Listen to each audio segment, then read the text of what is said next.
What's up, everybody? How's it going today? I'm back, do a little shoulder tap, joined by my good friend, colleague, and risk manager, Ben. Ben, how are you doing this afternoon?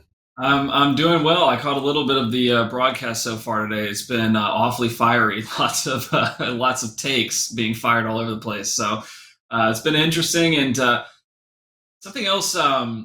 Give a quick comment on the live traders appear relatively dormant. There's a lot less live account activity than normal. So I don't know if that's in anticipation of news at the end of the week. The election coming up, but noticed that early on this morning and is kind of maintained. Generally we have significantly more live traders active than today. So maybe that's a good sign. I think if you're not seeing things well, not trading is always an option. So it's pretty uh, divergent today. Honest, Not as many traders in live.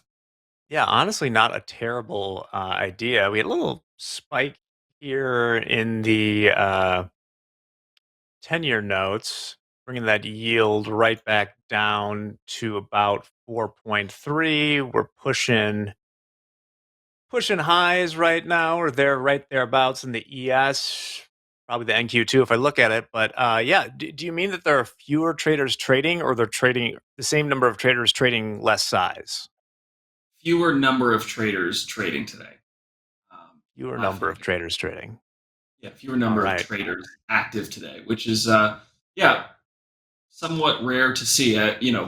So significant that it kind of stood out to me first thing this morning. So I think that's a positive thing. Again, no one's got a gun to your head. No one's forcing you to trade, and so if you decide to take the day off, that's generally a good idea, unless there's some reason Yeah, setup you were tracking or otherwise.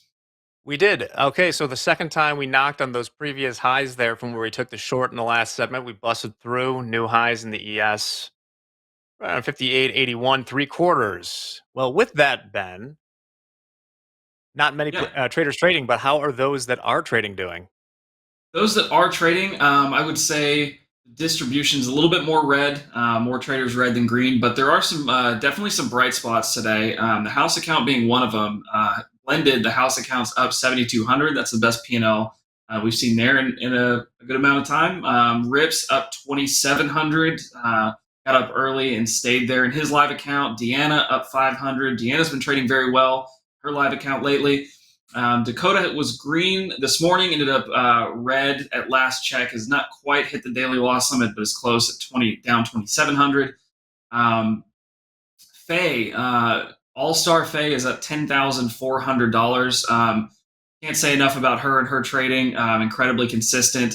Jack, here's an interesting stat for you. She is in a 50K account size, and she has made to date $50,000 of profit for the month of October That's trading gold unbelievable. trading gold in her live account. So, I think that's a testament to position sizing. She's limited to 5 contracts. You don't need a large number of contracts in futures to make significant gains. Faye is proof of that. Took $23,000 in a payout yesterday. So, super proud of her. Excited to see how she ends the month. And Michael T up 4,500. Nicholas also on somewhat of a heater the last few days, up 5,100 today. George up 3,300. Dylan took the DLL after being green. Same thing with Karan. That was a pretty sharp turnaround, unfortunately. And then Balkaran, a name that a live trader of ours who's been in the program for a while should be pretty familiar to our regular viewers, is up 6,200. His P&L has been just steadily marching higher for hours now. So very impressed with Balkaran's trading today. Want to make sure he locks that up. So like I said, some bright spots. Always want to talk about who's doing well, but definitely some red traders on the boards today, and quite a few who sat out entirely. So that's your live trader update. We can move into the trading cards. If you're ready, You Jack. missed, Ben, you missed one big one. And if I had a bottle of champagne, I might go to my mini fridge and get a what do you call those? A high noon and shotgun it right now because I just look at the reports from yesterday and something happened that hasn't happened in a long time. Susan made $4,600 end of day in her account. The streak is over. Susan did what she said she was going to do and locked it out at 5K. I am so happy. This rivals the birth of my first child, Ben. Honestly, I am elated right now. It's like those joining late report newspaper headlines tomorrow. Susan made $5,000 yesterday in her account. Right. She now has 2 winning days out of 39. I don't care. It happened. This is awesome. You're right about that, Jack. For and there's many negatives or things to improve upon, within her trading, obviously, based for You everyone who's think? been following this. Very, very obvious room for improvement within her trading. I think the biggest highlight for me is she is adept at making many multiples of her daily loss limit in a given day, right? She's in this 50K account size. She's got a $1,000 daily loss limit. And so many of those days since the fabled $41,000 profitable day have been significant profits, right? Five, seven, 10 and two separate occasions she was up 17. $14,000 or more. Yeah. So and ended up giving that back. So it's really just about in this instance we had to enforce that, had to manually lock her out. And she knows that that's part of the deal at this point. And being her live account, we want to make sure that she's cinching up profits as she acquires them, because that's been such a hurdle for a lot of traders. The hurdle is prior to that, right? It's not actually being able to make multiples of your loss limit, or of your reward not outweighing your risk in a significant level. Susan doesn't really have that problem. Her problem is walking away with it by the end of the day. So that's what we're working on with Susan. Yeah, yesterday was a major improvement, and we continue to look for those profitable days from her going forward. With that said, we got our Susan update in for the day. Let's move to our first trading card, Jack. We've got Peter up.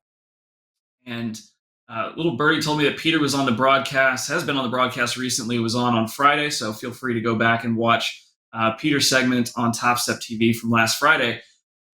This was really cool digging into this trader's information, because I walked away from analyzing this report with the feeling of encouragement, because I think there is such an easy fix to really increase that average daily P&L number. So we've got 49 trading days completed in this account.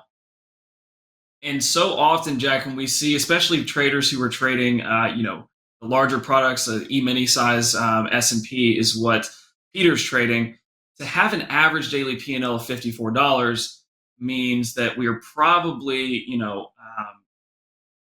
floating right around the same, level day in and day out. Of course, there's positive drift, right? You are seeing profitability over time, but it's not, I'm sure, to the degree that Peter would like to see. And I think there's room to really increase that number substantially. So we'll talk about the recommendations there, but winning day percentage right down the middle, 51%. Winning trade percentage compared to the reward over risk is what really stood out to me. Almost a 30% winning trade percentage is incredible when you factor that he's making almost 5 for every 1 that he is risking. That is a profitable formula. That's really impressive, frankly. And Peter has I think the hard part of trading down, thinking about risk first. So many traders think about profits first, and that is leads to the downfall, intraday and long term, of a lot of traders. But Peter really has the risk first mindset down, as far as I'm concerned.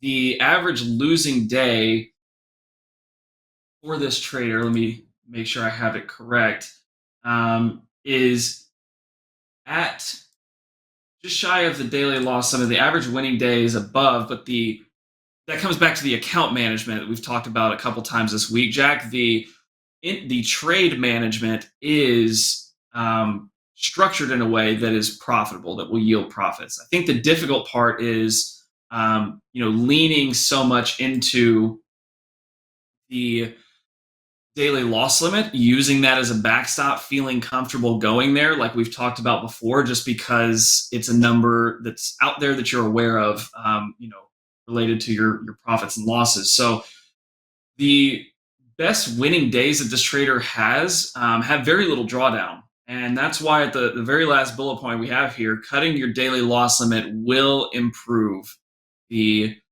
profitability of this account. I went back, there's almost, including today, 50 trading days to review. It's a lot of data. The top 10 trading days that this trader had would not have been nullified by cutting the daily loss limit in half. Yeah. So Hmm. when you look at, what is your P&L low for the day compared to what did you end up at? The days that he's made significant money is usually in drawdown very little, less than $1,000. And so, sometimes there are traders, Jack, where we see, they might, if their daily loss limit is $3,000, uh,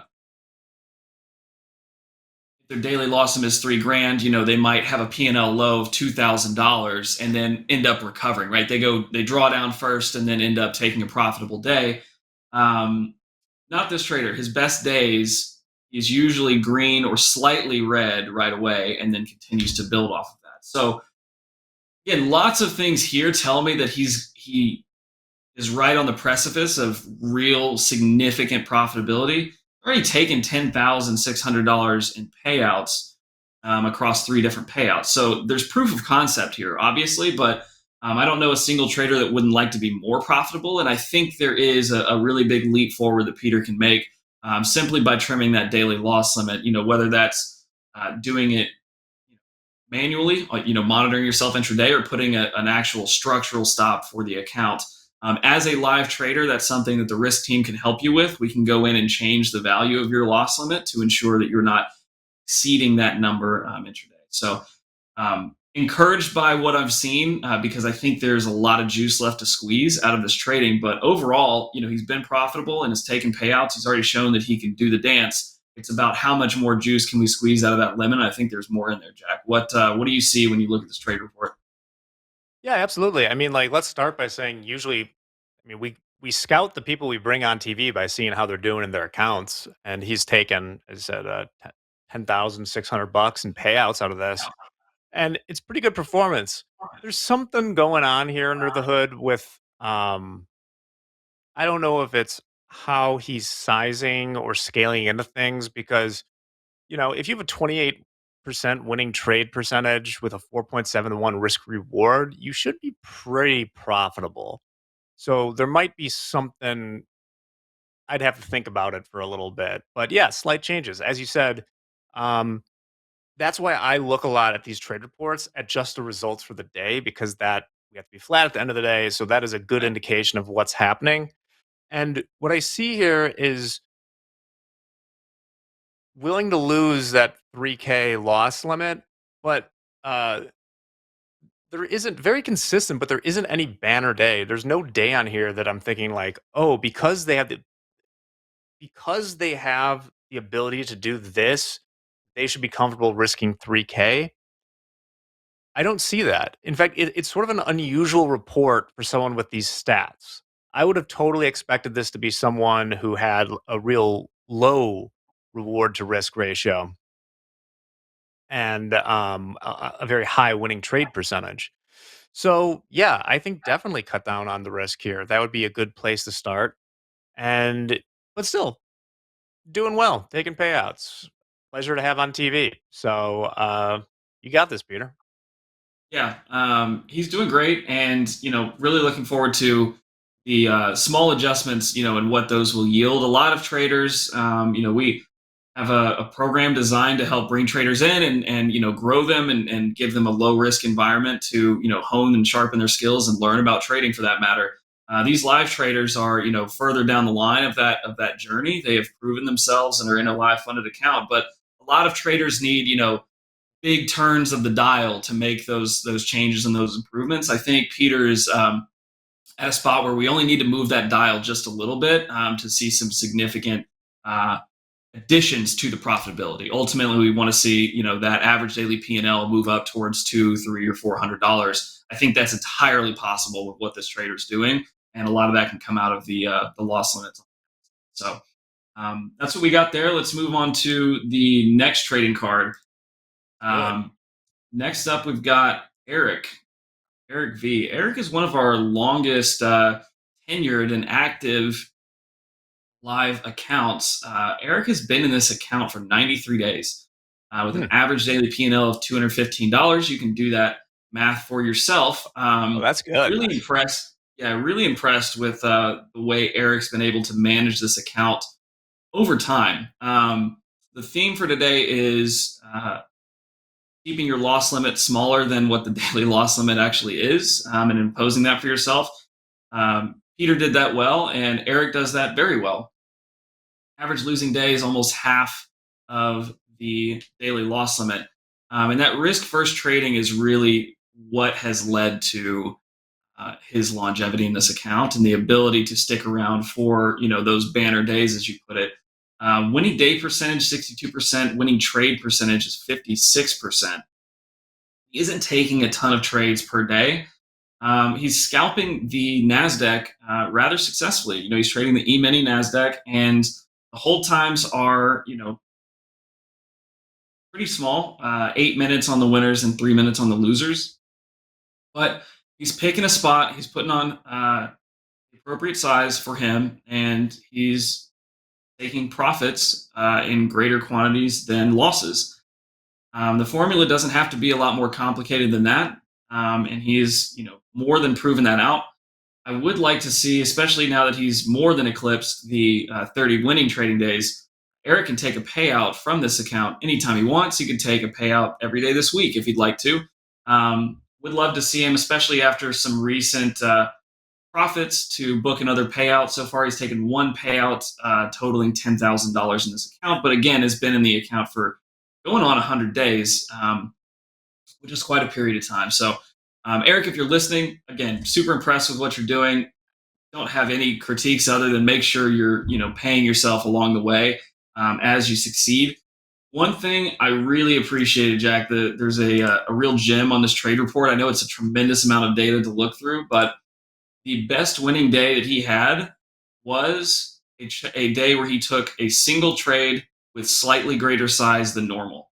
To me, that says confidence, that says maturity in someone's trading when they can put one trade on, similar to how they do every other day, recognizing that maybe the conditions are better in this instance than others, and simply adding the size rather than a average of 2 lots per trade. In this case, it was 5 up and down, and booked $7,758 that day, Four and then minutes and 51 seconds.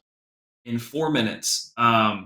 Really, really fantastic. And again, just I'm not surprised seeing that from someone that shows they're trading risk first, sticking around for those home run opportunities. That's what the professionals do, and I would categorize Eric as a professional trader, proving it in his live account. So, tons to review here, Jack. Anything that leaps out at you that I didn't cover?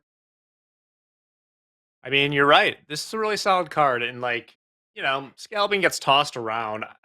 These aren't minutes in eternity in the Nasdaq. The average trade times are more than a couple minutes. Some days 7 minutes, 10 minutes, things like that. That's a long time in the Nasdaq. What I love about this, after 90 days, a lot of these cards, and I'll be upright about this.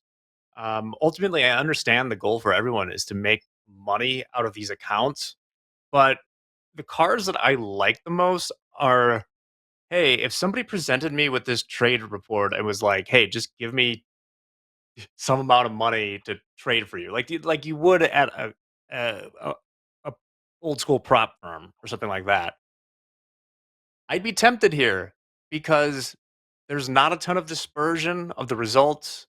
I'm not gonna see 9 days of drawdowns and a YOLO and CPI or something like that.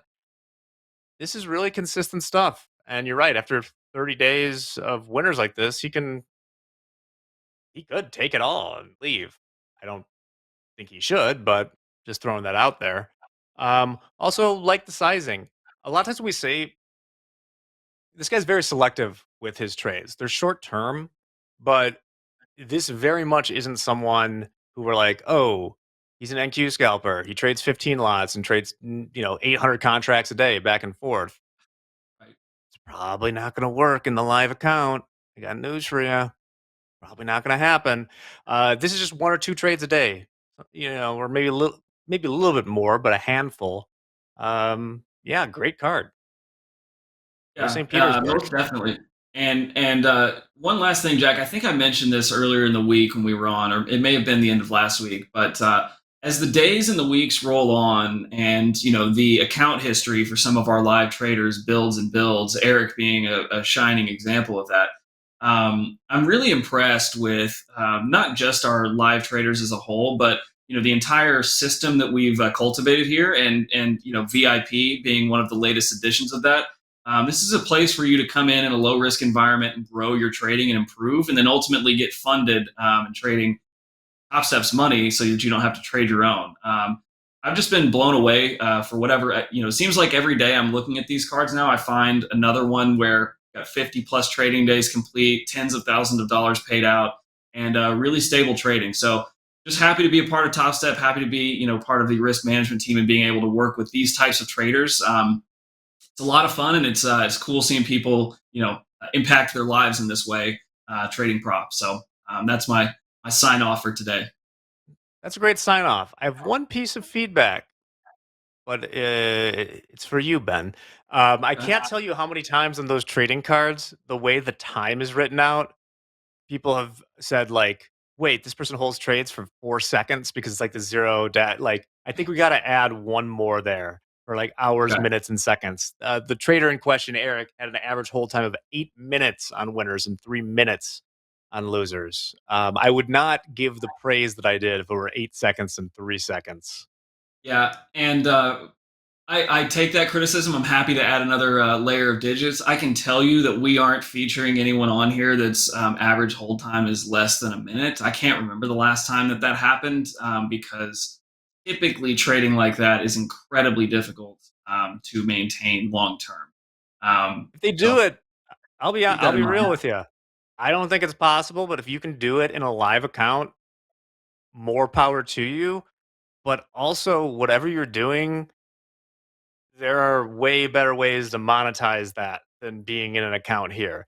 If you are really someone that has a strategy that works, market making the Nasdaq, um, go get on the call the front Call desk me. at Citadel. Be like, I have this, Right. and we'll call that that is financial advice. Yeah, just do that, or just do it yourself. But it's unlikely that you're able to do that, unfortunately.